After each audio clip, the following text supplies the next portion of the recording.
des questions que je vous posais dans mon message. Je ne sais pas si vous avez reçu, mais je vous l'ai envoyé un peu tard hier. Oui, non, non, j'ai très bien reçu, là, donc je vous avouerai que j'ai pas pu tout préparer comme était souhaitable, mais donc j'ai quelques éléments, donc je vais pouvoir vous répondre, oui. D'accord. Oui, puis on peut toujours se rappeler aussi à notre bien sûr que vous nous transmettiez des infos par mail, il n'y a pas de souci. Allô? Oui, allô? Allô? Oui, d'accord.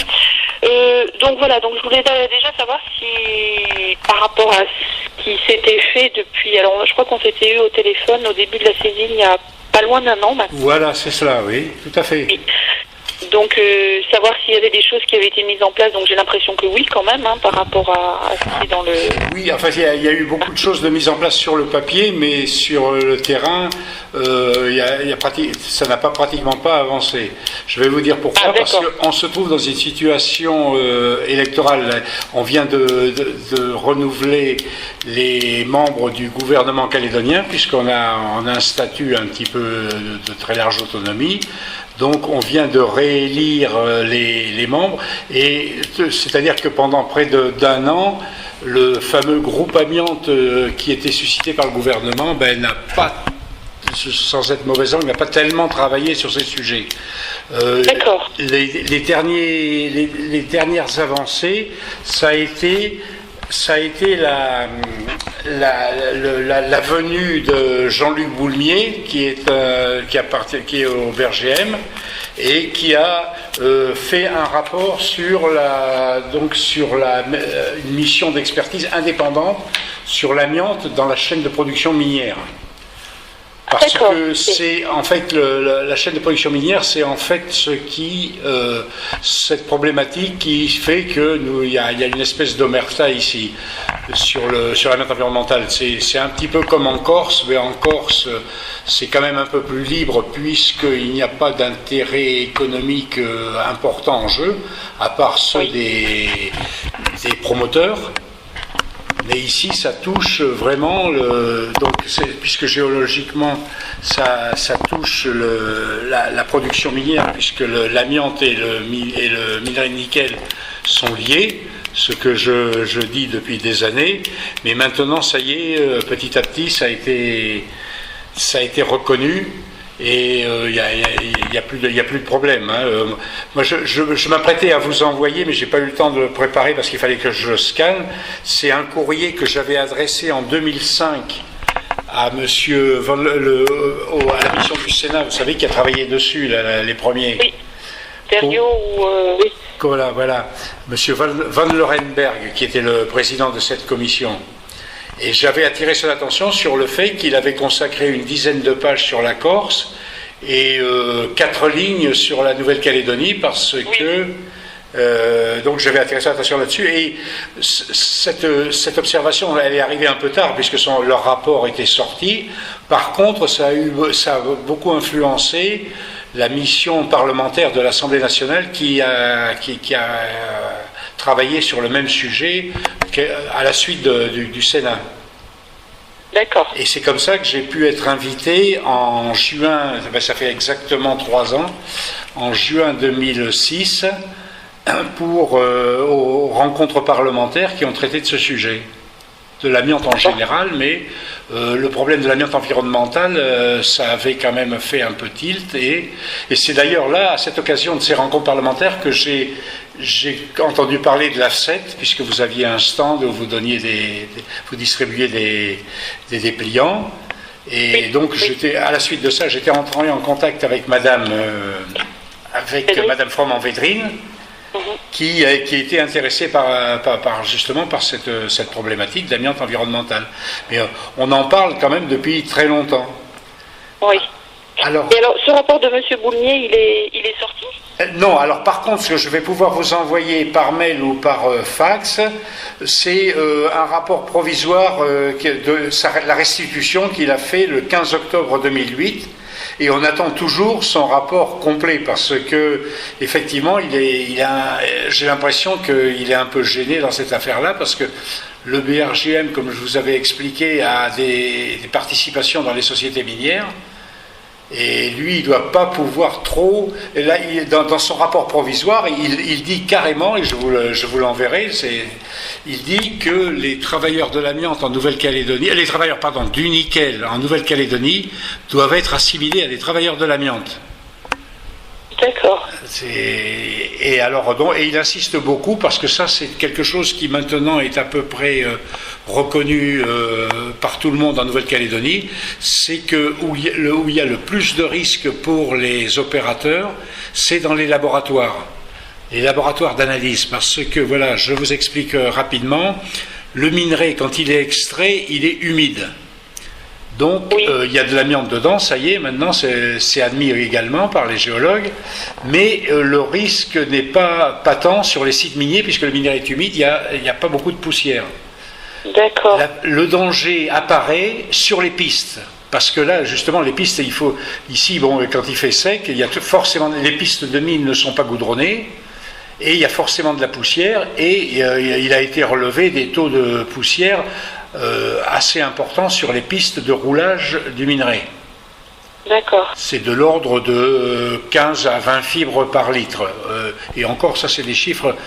Voilà, tous les chiffres que je vais vous donner maintenant sur les mines, c'est à prendre avec toute réserve parce que les mesures ont été faites par les mineurs eux-mêmes. C'est-à-dire que ça n'a pas. Boulmier, on n'a pas fait lui-même. Comment ? C'est-à-dire que M. Boulmier n'a pas refait de mesures, lui ? Non, il a pris des échantillons, puis il s'est fié aux mesures qui ont été faites que lui ont donné les mineurs. Mais par contre, non, mais comme c'est un bon géologue, il sait qu'il y en a. Bon, je crois que le vrai problème maintenant, c'est maintenant qu'on est convaincu on a marqué des points quand même sur ce chapitre-là, on a reconnu qu'il y avait de l'amiante dans le minerai de nickel qui s'était associé géologiquement. Il reste encore maintenant à mesurer le niveau de risque. Vous voyez, parce que l'amiante, par exemple, quand je vous dis quand le minerai est humide, le risque est pratiquement nul. Dès qu'il y a de la poussière, il y a un risque avéré. Et il faut relever les conditions dans lesquelles il y a risque et pour lesquelles il faut prendre des mesures de prévention. D'accord. Alors ça, à l'extérieur. Alors il y a un autre problème, je reviens là-dessus. Il y a un autre problème, c'est l'estimation du niveau réglementaire que l'on peut tolérer dans le nombre de fibres. Parce que les mineurs, pour essayer de se dégager de leurs responsabilités, eux retiennent la valeur de 100 fibres par litre d'air, toutes fibres confondues, dans les poussières. Mais le problème, c'est que, c'est là où je soulève le problème, c'est que on ne sait pas si on est exactement dans des conditions dites professionnelles ou dans des conditions environnementales.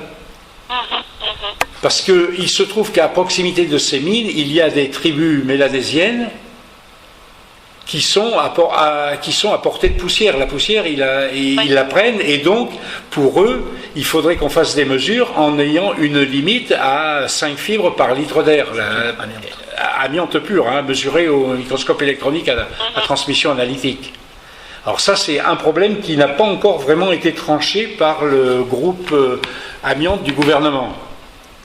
D'accord. Et un autre problème que j'ai avec eux, c'est qu'ils ne s'intéressent qu'aux problèmes. Enfin, ils essayent de détourner l'attention de la population vers les risques dans l'environnement, dans les tribus, c'est-à-dire dans l'environnement hors des sites miniers.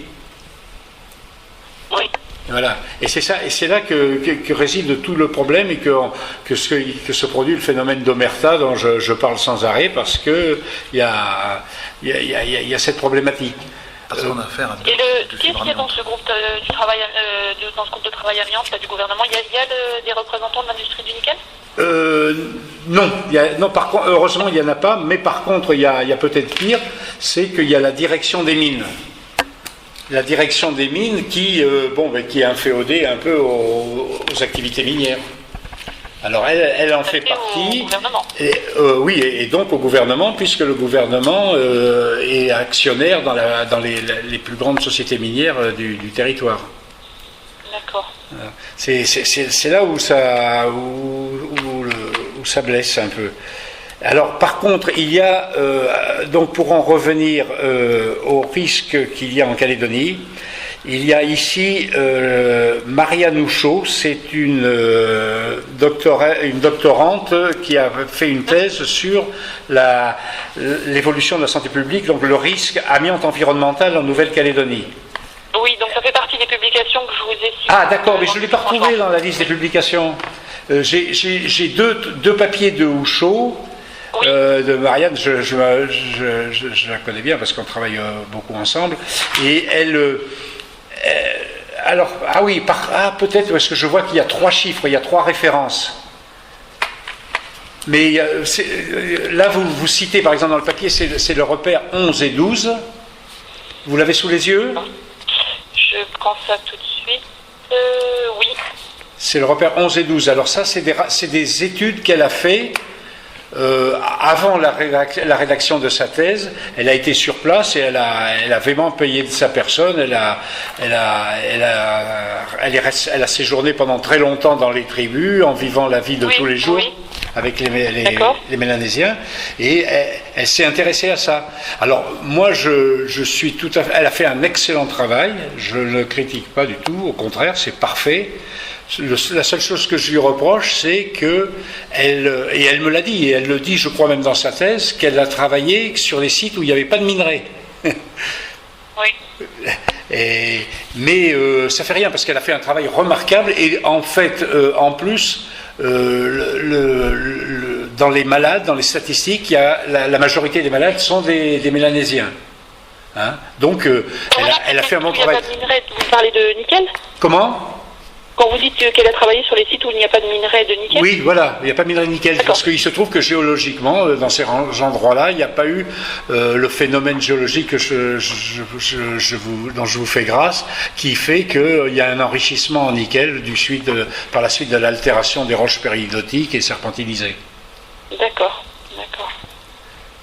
Mais elle a fait un excellent travail. La seule chose que je lui reproche, c'est qu'elle nous, association, elle ne nous a pas amené de dossier de malades qu'on puisse instruire et puis, disons, pour enrichir nos statistiques. Parce que moi, mes statistiques au sein de l'association, nous avons surtout des malades qui sont contaminés dans le cadre professionnel. D'accord, oui. Alors il y en a quelques-uns, j'en ai 7 ou 8 qui ont été contaminés purement à l'extérieur, c'est-à-dire sur les sites miniers. D'accord. Ou à l'occasion de terrassements dans des roches amiantifères, c'est-à-dire des serpentines. D'accord. Et la grosse majorité, et là donc c'est pas le sujet de vos préoccupations, c'est dans les dossiers que j'ai, c'est des gens qui ont été contaminés au travail. Alors à l'intérieur de l'usine de fusion, comme dans toutes les usines de fusion de métropole, ça m'a été confirmé encore par Henri Pézra avant son décès. Mais c'est le gros problème. Voilà, si je subodore que vous allez me poser la question de la répartition des malades, et je suis incapable de vous répondre parce que les statistiques en milieu mélanésien, on ne les a pas. Ça fait partie de l'omerta, on n'en parle pas, c'est un sujet tabou. En plus de ça, Maria Nouchot l'a très bien expliqué, dans l'esprit mélanésien, la terre ne peut pas être dangereuse. Vous voyez, ils ont un lien très fort à la terre, culturellement, et ça ne peut pas être mauvais. Ils disent que des générations et des générations, tous leurs ancêtres vivent là depuis des milliers d'années, et qu'ils ne sont pas... on n'a jamais constaté des maladies. Ils meurent relativement jeunes, mais on ne fait pas la liaison entre la présence d'amiante sur certains sites et pas. C'est ce qui est très très très compliqué. Hein. C'est pour ça, pour l'étude de l'AFSET, là, si j'avais une conclusion à proposer, c'est qu'il faudrait qu'il y ait un groupe de recherche qui vienne ici et qui fasse une enquête. Moi, j'avais suggéré à l'époque dans le courrier, d'ailleurs je vais vous l'envoyer, le courrier que j'avais envoyé donc au Sénat à M. Van Lorenberg, le sénateur, le président, j'y avais dit, moi j'avais recommandé à l'époque qu'ils envoient une mission d'enquête ici, j'avais même parlé de l'IGAS ou quelque chose comme ça, parce qu'il y a vraiment des affaires où ça a été un petit peu étouffé, c'est pas clair quoi. C'est pas clair. Et je vous dis, je ne peux pas dire la part qu'il y a. Alors, moi, dans tous nos dossiers, j'ai beaucoup de dossiers qui sont imputables aux mines, mais je pense qu'en réalité, c'est pas forcément les plus dangereux. Enfin, tout au moins les plus nombreux. Parce que, comme je vous dis, le minerai est humide, donc il n'y a pas beaucoup de. Il y a des dangers sur les routes, mais sur les routes, il n'y a pas beaucoup de monde, il n'y a que les camionneurs. Les camionneurs, malheureusement, sont des gens ce sont des indépendants, ce qu'on appelle ici des contracteurs, ce sont des indépendants qui achètent leurs camions et qui travaillent. Et ces gens-là fument beaucoup, travaillent comme des bêtes, comme des indépendants, vous voyez, très, très durement, et dès qu'ils ont des problèmes de santé, ils ne vont pas voir le docteur, donc ils ne sont pas suivis. Et comme vous le savez mieux que moi, les maladies dues à l'amiante, les cancers sont foudroyants, ils meurent en 1 an sans avoir été classés, numérotés, repérés. C'est pour ça que toutes les statistiques que l'on peut vous donner sont vraiment un déficit. Mais je crois qu'en métropole, il y a le même problème. Il y a un déficit de reconnaissance des maladies professionnelles. Des déclarations. Sachant que de toute façon, c'était pas non plus l'objectif d'avoir des statistiques. Tout à fait. Vraiment plus de faire le point sur les. Tout à fait. Sur la relation environnementale. Alors là, je crois qu'il n'y a plus trop de doutes quand même. Faut peut-être arrêter de dire qu'il y a des doutes, quoi. Je crois qu'il n'y en a plus. Oui, c'est ça. Voilà, tout à fait. C'est clair. Et puis voir si. En fait, l'objectif était aussi de voir les recommandations, parce qu'on s'est aperçu qu'il y avait quand même beaucoup de recommandations qui avaient été faites depuis très longtemps. Voilà. Et on a un peu l'impression qu'il n'y en a pas tant que ça qui ont été mises en place, et on ne sait pas tellement pourquoi. Bon, alors après, c'est pas nous non plus de justifier pourquoi elles n'ont pas été mises en place. Oui. Mais c'est de dire, elles tiennent la route, les recommandations, et donc on va les refaire, malheureusement. Je dirais. On va pas inventer grand-chose. Vous avez raison, vous raisonnez très justement. Il y a rien de fait. Alors actuellement, je sais, en période électorale, il y a eu un gros truc. Il y avait une carrière dans le nord-est qui était exploitée. J'ai vu ça dans votre article, effectivement, la carrière de Oubatch. Oui, c'est ça, voilà, d'accord. Voilà.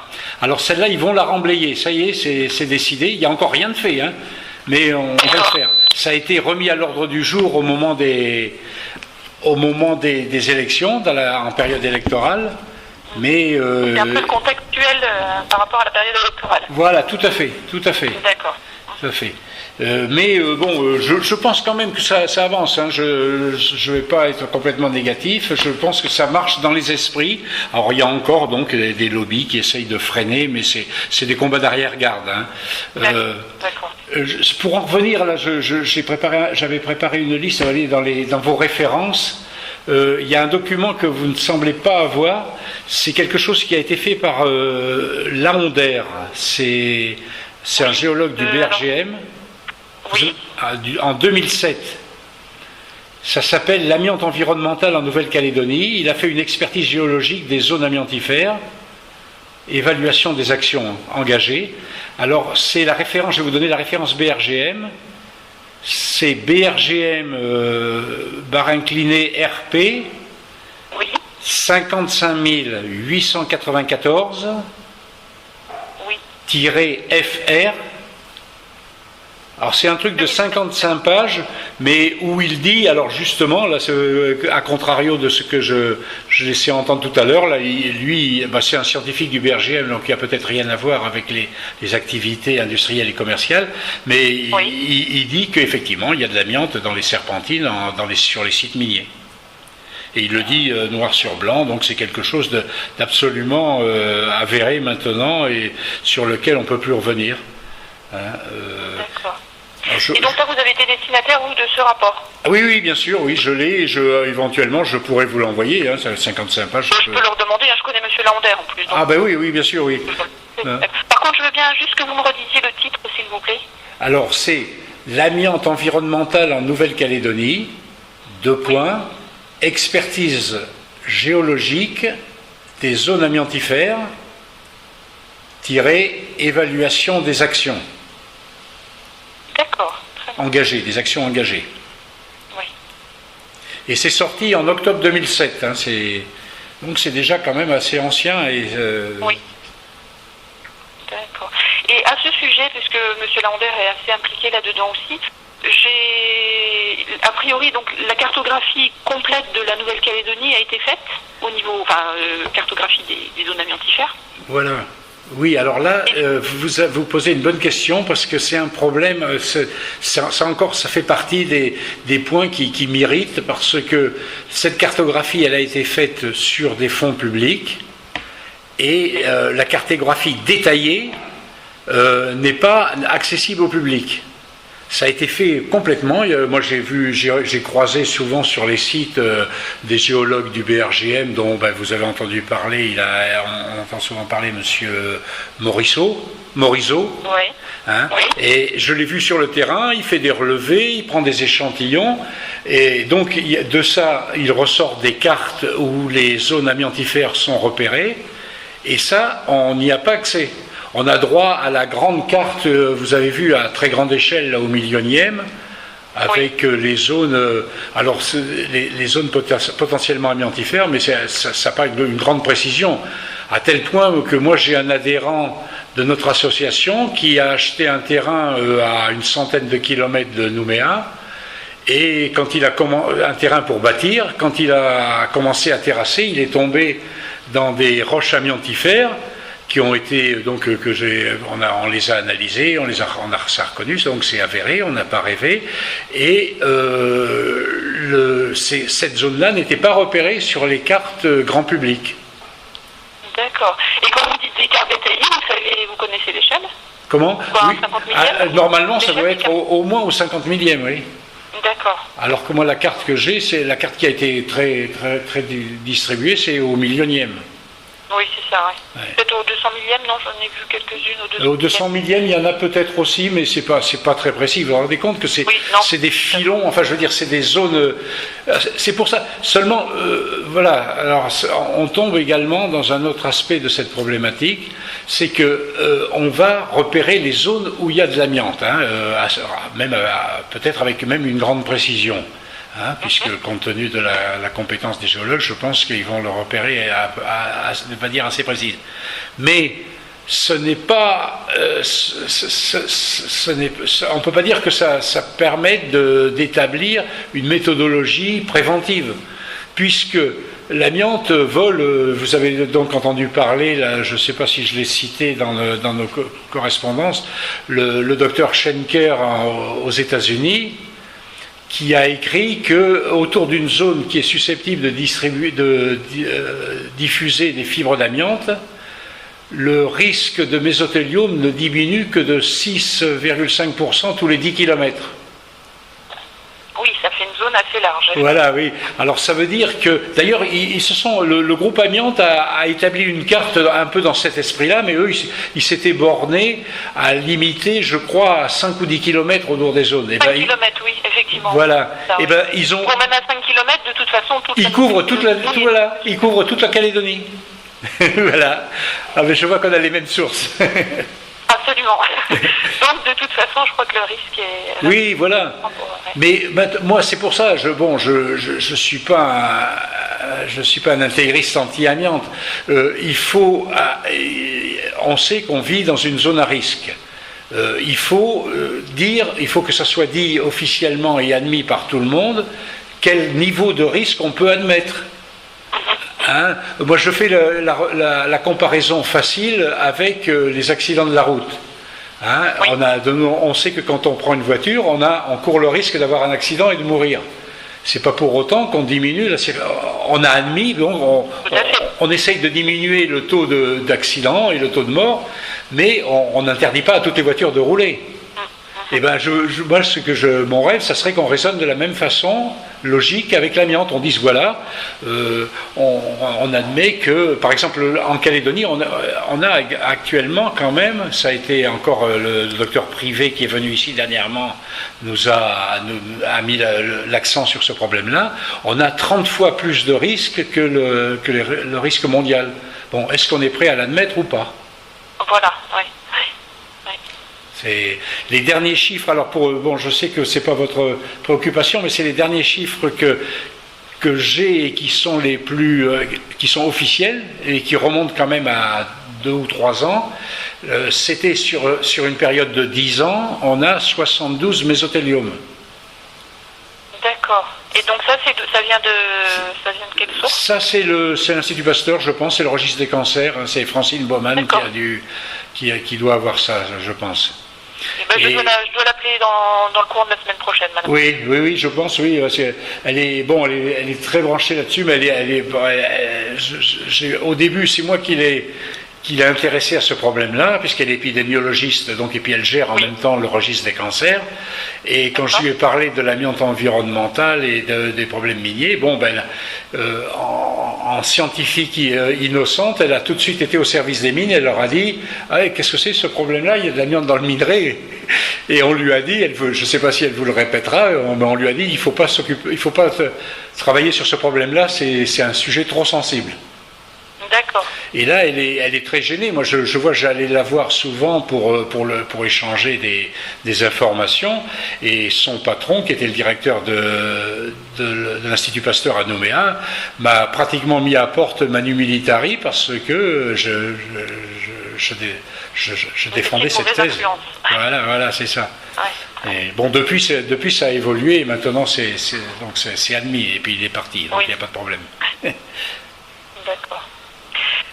Sinon, j'ai vu aussi que au niveau de l'éradication du POI dans les habitations, c'est une mesure qui avait été dont on parle plus en fait. On considère qu'il n'y a plus d'habitations avec je sais pas comment vous dites POI. Allez, le pot là.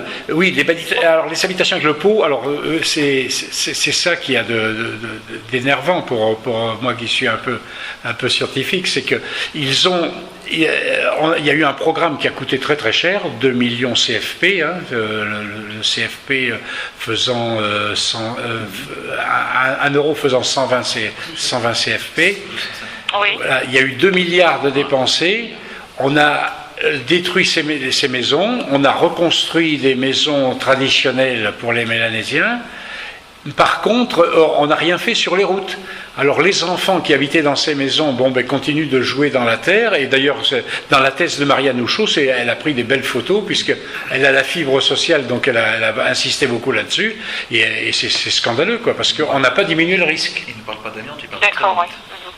Et voilà. Et alors, pour ne pas froisser les gens, ici, les responsables parlent beaucoup de trémolite. Parce que trémolite, on ne fait pas tout à fait le rapport avec amiante. Oui, effectivement. Et c'est comme pendant un moment, sur les mines, ils parlaient beaucoup de chrysotile. Parce que sur mine, c'est le chrysotile qui est le plus fréquent. Oui. Mais c'était vrai, c'était croyant. C'est terrible ce sujet-là parce que ça évolue sans arrêt. Dernièrement, il y a des spécialistes en minéralogie qui ont disséqué les fibres c'est des faisceaux de fibres de chrysotile que l'on trouve dans le minerai, et dedans ils ont trouvé des traces de trémolite. C'est la même famille des silicates. Des silicates magnésiens ou de calcaire si c'est de la trémolite, mais c'est la même famille, la même histoire géologique, donc ils sont liés. Ils sont liés. D'accord. Et par rapport à ces routes-là, vous dites que n'ont pas été recouvertes, ce serait envisageable, ce serait, je dirais, réaliste de recouvrir toutes les routes concernées? Oui, je pense, oui. Quelque chose un travail absolument énorme. Non, ça peut se faire. D'ailleurs, on n'a pas besoin de faire un revêtement de haute qualité. Le principal, c'est que les gens qui circulent sur ces routes ne diffusent pas de la poussière. Oui. Mais le gros problème, je vais vous raconter, c'est un peu anecdotique, mais c'est vrai. Par exemple, actuellement, dans une des régions là, du côté de Poya, je ne sais pas si ça vous dit quelque chose, il y a une tribu Montfaoué où il y avait eu beaucoup de cases, donc avec ce revêtement en peau de trémolite. Eh bien, donc, alors, suite, je me suis battu depuis des années, parce qu'il y avait même des rallyes qui passaient par là, avec de la poussière et tout ça. On a réussi à obtenir que, ça y est, il y a un programme, et ils sont en train de les goudronner, ces routes.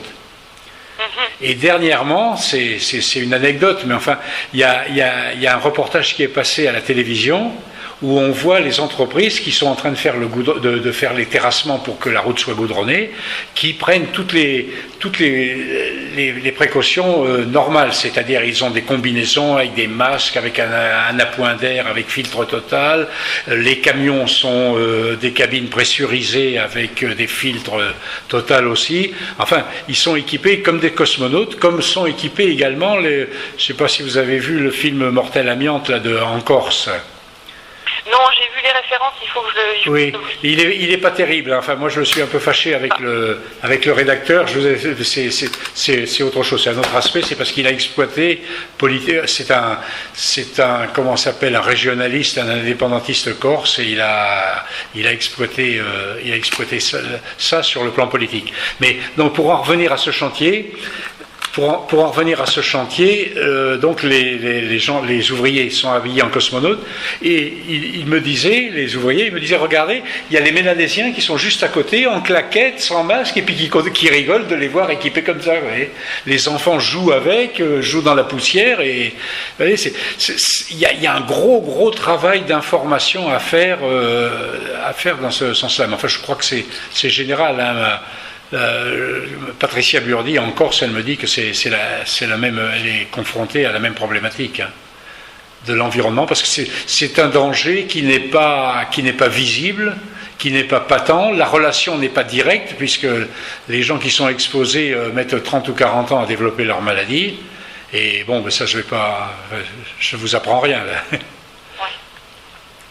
Et ici, donc en matière de communication, on peut pas franchement dire qu'il y a eu des choses de fait, ou quand même un peu, que ce soit ou par le gouvernement. Alors je crois que le gouvernement a édité des plaquettes, je crois que le gouvernement a préparé des plaquettes, alors je ne sais pas s'il les a distribuées, à l'intention des municipalités déjà, pour leur expliquer les précautions qu'ils devaient prendre, et que avant d'attribuer par exemple un permis de construire, ils devraient se renseigner pour savoir si c'était en terrain où il y a des roches amiantifères ou pas. Enfin, il y a beaucoup de blabla, hein, mais malheureusement, justement, comme nous sommes en première ligne et on n'est pas intégrés dans ce fameux groupe amiante, je ne sais pas où ils en sont exactement. Et donc leur audition, c'est vrai, ça peut être intéressant, parce qu'ils vont vous dire peut-être où est-ce qu'ils en sont. Mais moi je sais que sur le terrain, tout le monde se plaint, puisque nous, ça m'arrive de passer à la télé ou à la radio, tout le monde se plaint de ne pas être au courant de ce risque-là. D'accord. Alors est-ce que c'est fait, est-ce que c'est pas fait, est-ce que le message passe bien, c'est terrible. Moi je craignais un petit peu que ça soit exploité politiquement, puisque cette amiante c'est suite aux travaux des colons, enfin des colonisateurs qui ont fait des routes, qui ont dégagé de la poussière, qui ont encouragé les Mélanésiens à peindre les maisons avec cet enduit.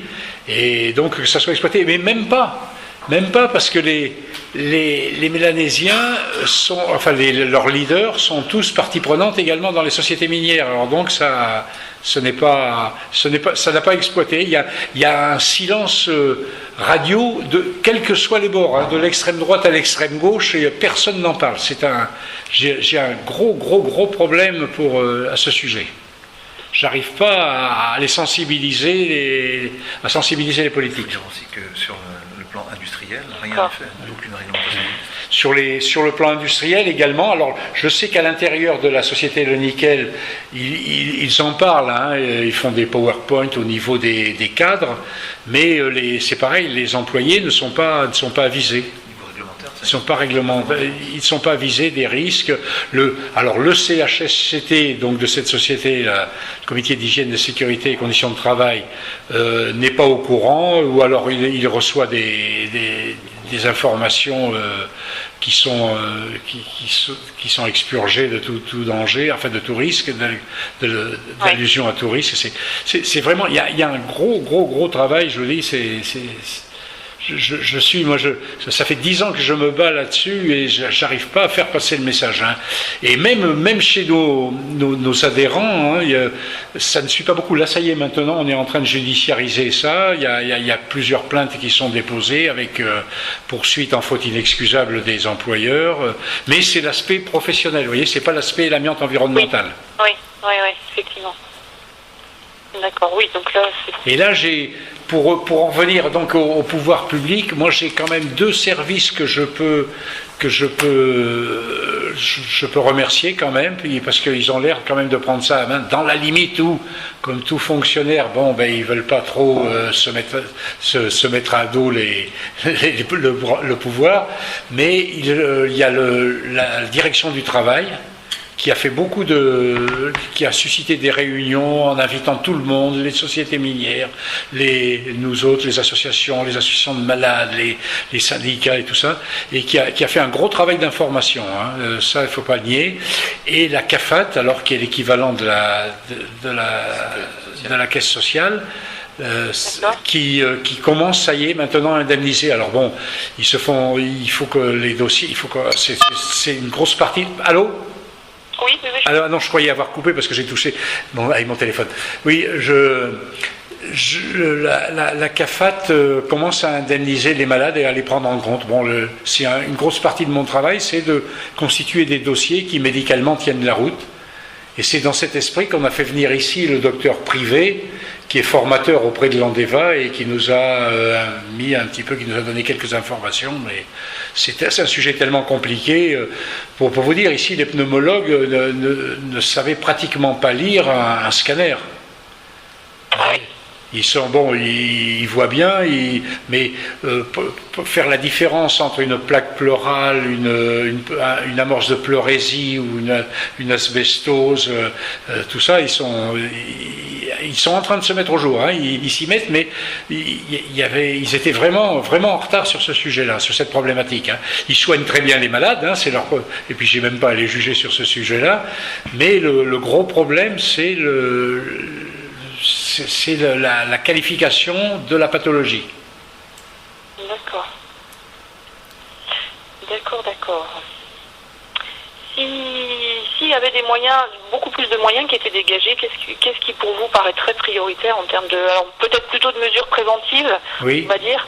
Hein, quelle est pour vous la plus grosse le besoin, ou même qu'est-ce qu'on pourrait faire avec des moyens supplémentaires, parce que voilà. Voilà, donc c'est quand même, malgré que ça va à contrario de ce que je vous ai dit avant, c'est bien repérer quand même les sites où il y a des roches amiantifères. Hein.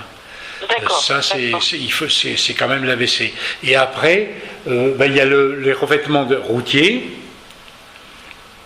Les revêtements routiers, donc à faire, ou tout au moins, si on ne veut pas les goudronner, parce que c'est vrai que ça coûterait quand même cher si on veut le faire rapidement, il faudrait l'étaler sur 10, 15 ou 20 ans, mais si on veut le faire rapidement, c'est faire des revêtements avec des matériaux repérés comme étant non amiantifères. Oui. Et ça, on en a en Calédonie seulement. Bon, ça coûte un peu plus cher parce qu'il faut aller les chercher dans les endroits où ils se trouvent. Hein. Mais ça, c'est la première chose.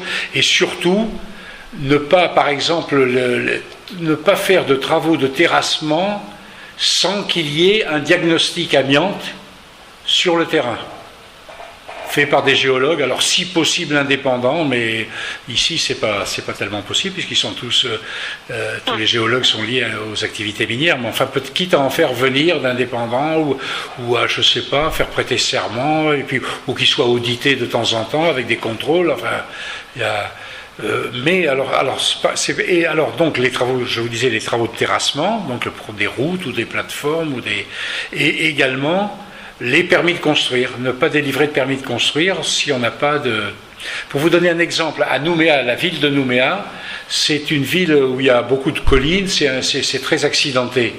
Eh bien, le permis de construire prévoit, dans certains quartiers, qu'il y ait une étude géologique pour vérifier s'il n'y a pas de risque de glissement de terrain. Oui. Vous voyez ? Et donc, on ne donne le permis de construire que s'il y a un certificat qui confirme qu'il n'y a pas de risque de glissement de terrain. Bon, ben, ça, il faudrait que ça soit généralisé pour l'amiante. On n'attribue un permis de construire que lorsque l'on est certain qu'il n'y a pas de risque de roche amiantifère à l'endroit du projet. D'accord. Et ça, c'est envisageable du point de vue de la surface, je dirais, qui peut être occupée sur l'île. Oui. Bon, bah, si vous comparez en Corse, bon, c'est vrai que c'est très urbanisé à certains endroits, donc oui. On sait que ça pose problème parce que voilà. Mais est-ce que c'est peut-être pas le même cas en Nouvelle-Calédonie? Vous avez peut-être plus d'espace libre, oui, voilà, qui permet justement de ne pas être sur un terrain amiantifère. Voilà, c'est exactement ça. Et donc ça, ce serait plutôt des mesures réglementaires en fait. Oui, voilà, ce serait des mesures réglementaires. Voilà. Les arrêtés du gouvernement, quoi. Voilà, tout à fait. Le gros problème, c'est ça, c'est que le gouvernement, ça traîne beaucoup pour sortir. Je vous dis, moi, ça fait 10 ans que je travaille. Quand j'ai commencé d'en parler, comme mes relations professionnelles, c'était surtout les mines, hein, c'est ma profession. Donc, j'ai été les avertir, j'ai commencé de leur parler de cette problématique. Ça n'a pas passé. Après, je suis monté un peu plus haut. J'ai adhéré, avant de créer l'Andeva, j'ai adhéré à UFC Que Choisir, pensant qu'ils allaient être sensibilisés à ce problème-là. Ça n'a pas été tout à fait le cas. Mais depuis 10 ans, je n'arrête pas de me battre. Maintenant, j'ai 71 ans, je commence à être bien usé. Mais enfin, j'ai quand même quelques petites satisfactions parce que ça avance. J'allais vous le dire, oui, parce que quand on voit là que vous avez quand même réussi à obtenir les indemnisations, vous avez quand même... Voilà, c'est ça, voilà, tout à fait, oui. Des choses dont vous pouvez être content, oui. Mais alors pour les indemnisations, je vais vous donner une petite anecdote. Vous savez que le FIVA donc va prendre en compte les malades calédoniens. Ah oui. Oui. Alors les malades calédoniens, alors je me disais tiens c'est complètement généreux parce que en général on a plutôt un comportement d'assisté outre-mer et je me disais comment ça se fait que le gouvernement calédonien va indemniser tout de suite les malades lui-même, oui, sans faire appel à la métropole. Et ben, la raison, c'est que, alors là, c'est en off, là, vous le prenez comme vous voulez. Voilà, c'est que le gouvernement calédonien, le FIVA, lui, quand il indemnise un malade, il lui fait signer une décharge et il a un pouvoir subrogatoire pour poursuivre le responsable de la maladie. D'accord. Et le gouvernement calédonien va indemniser les malades, mais avec l'argent global du budget, l'argent de tous les... Mais il ne va certainement pas se retourner contre les sociétés minières, puisque c'est lui, les sociétés minières. Enfin, tout au moins en partie. Oui, je vois ce que vous voulez dire. Vous voyez ? Et c'est pour ça que donc que ça va aller assez vite. Enfin moi, je rentre pas dans ces subtilités. Le principal, c'est que les malades soient indemnisés, puisque bon, soit dit entre nous, ça ne le dites pas non plus. Je pense que moi, je vois les statistiques, les indemnisations sont quand même très fortes du FIVA. Bon, je sais que l'Andeva, ça va pas à Paris, va pas être de mon avis, parce qu'eux, ils sont plutôt revendicatifs, et donc ils trouvent qu'on ne donne jamais assez. Mais moi, quand je vois qu'on indemnise quelqu'un à 75 ans, qu'on lui donne des millions, je me demande si c'est bien utile. Hein. Parce que moi, ma politique, la politique, et puis c'est celle qui est partagée par le bureau ici, c'est surtout une politique préventive. Il faut agir en amont, parce que c'est pas avec de l'argent qu'on va rendre la santé. D'ailleurs, on ne leur rend pas, parce que vous savez mieux que moi, on ne les soigne pas, ces maladies. Précise déjà que dans la métropole, ici, on n'a aucune réglementation sur l'amiante. Oui. Et alors le gros problème ici, c'est en plus, alors si j'en viens au plan de la réglementation, c'est que ici, il y a une seule réglementation, c'est pour l'exposition des travailleurs. Hein. Sinon, il n'y a rien du tout concernant l'environnement. Vous voyez, moi,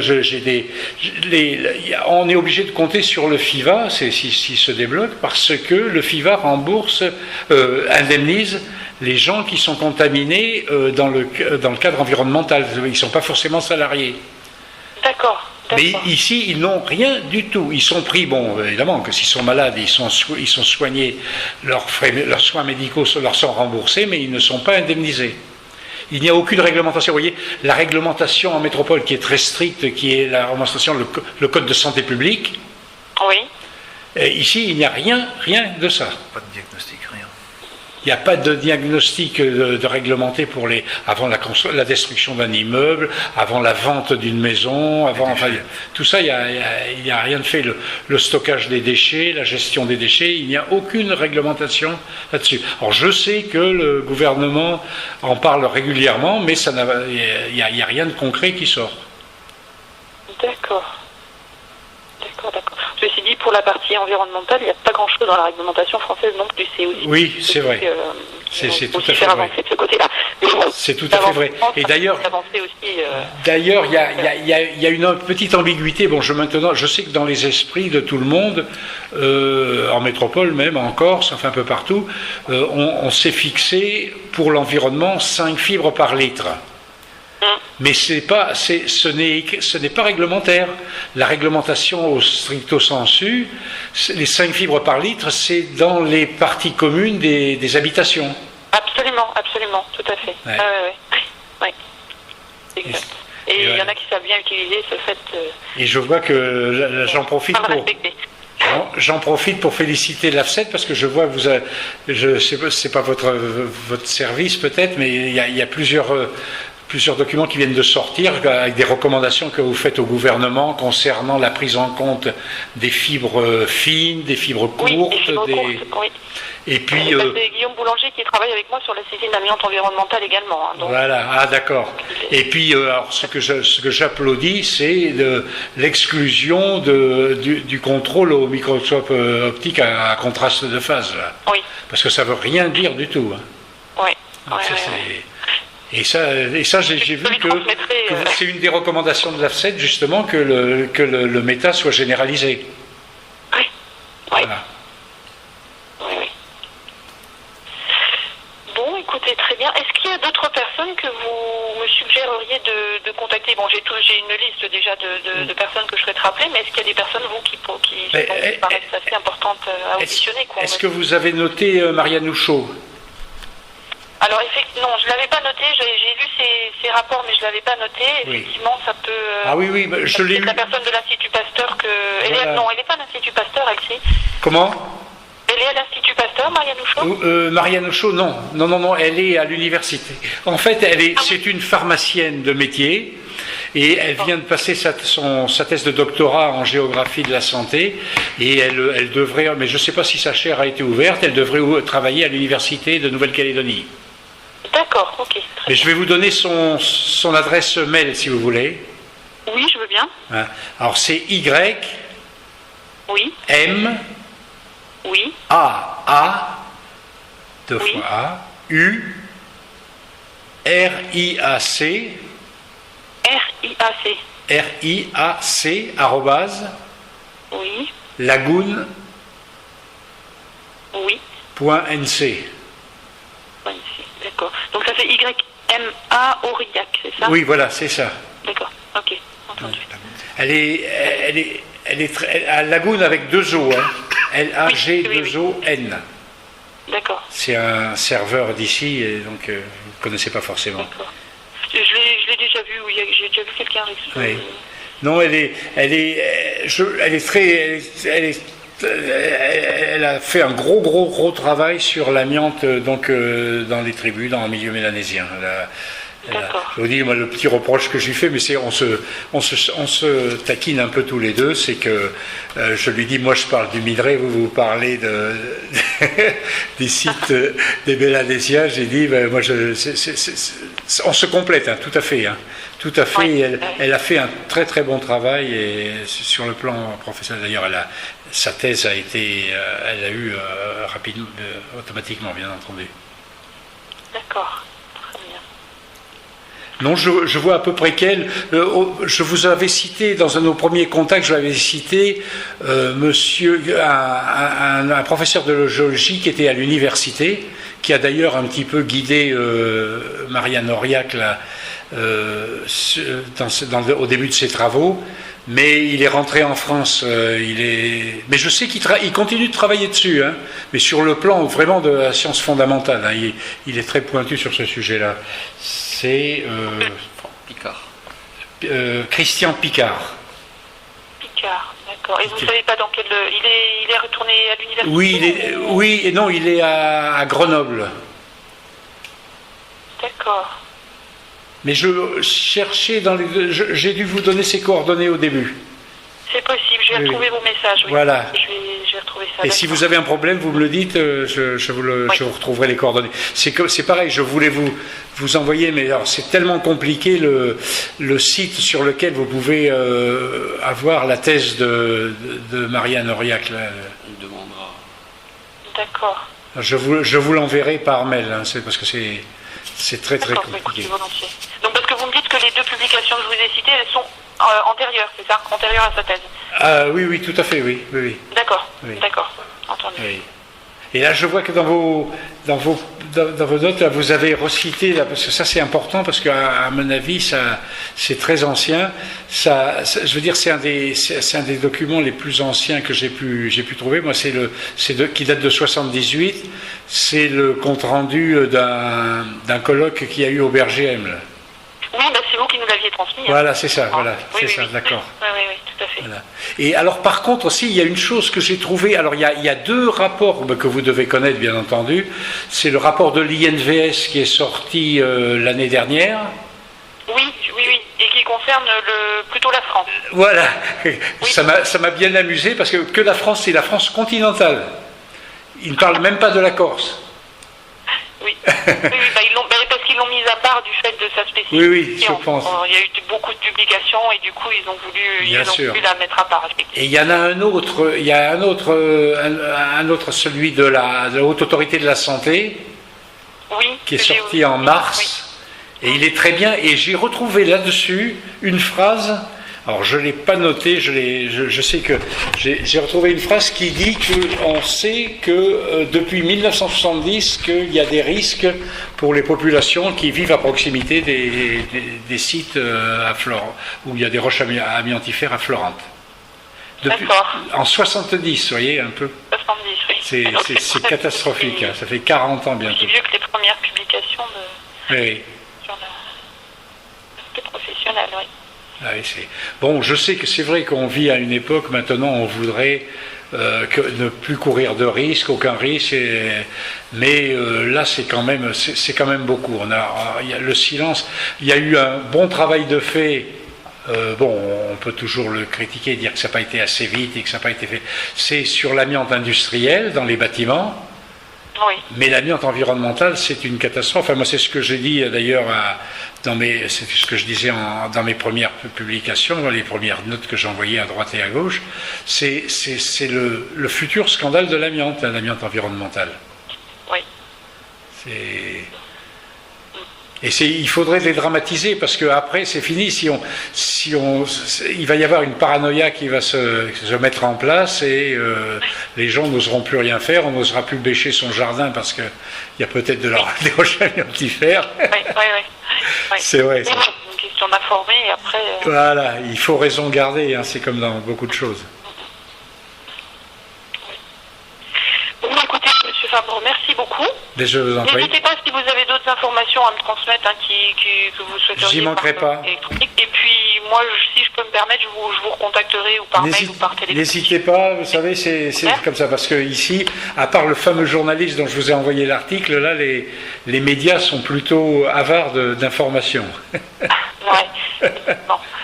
Très bien. Okay. Non, mais déjà, vous m'avez apporté un certain nombre d'éléments qui sont intéressants et sans doute utiles. Ok. Ben, c'était le but. Hein. Voilà. Donc, merci beaucoup. Allez, bonne journée. Merci. Et à bientôt. Au revoir, monsieur. Au revoir. Comment elle s'appelle, cette dame Melchior. Melchior. C'est un roi mage. Céline Melchior. Céline Melchior. Voilà, elle m'a envoyé ce dont on voulait parler. Et je pensais, parce que la dernière fois que j'ai eu le même truc au téléphone avec elle, elle avait plein de mecs autour qui posaient des questions. C'est pour ça que j'ai insisté sur le fait qu'il n'y ait pas de réglementation, parce que si tu veux, Ah oui. on ne parle pas de l'amiante environnementale, mais déjà on ne parle pas de l'amiante en général. Ouais, voilà, exactement. L'amiante industrielle qui fait beaucoup de morts en France, on n'en parle déjà pas chez nous. Donc, pas de monde chez nous. Parce que ça va donner. Elle est là, sa thèse, ce papier que j'avais, il y avait deux trucs, deux fichiers, 5 Je vais bien mégas, envoyer. 5 mégas, c'est certification. Ok. Et ben voilà. On va aller boire un coup. Hein.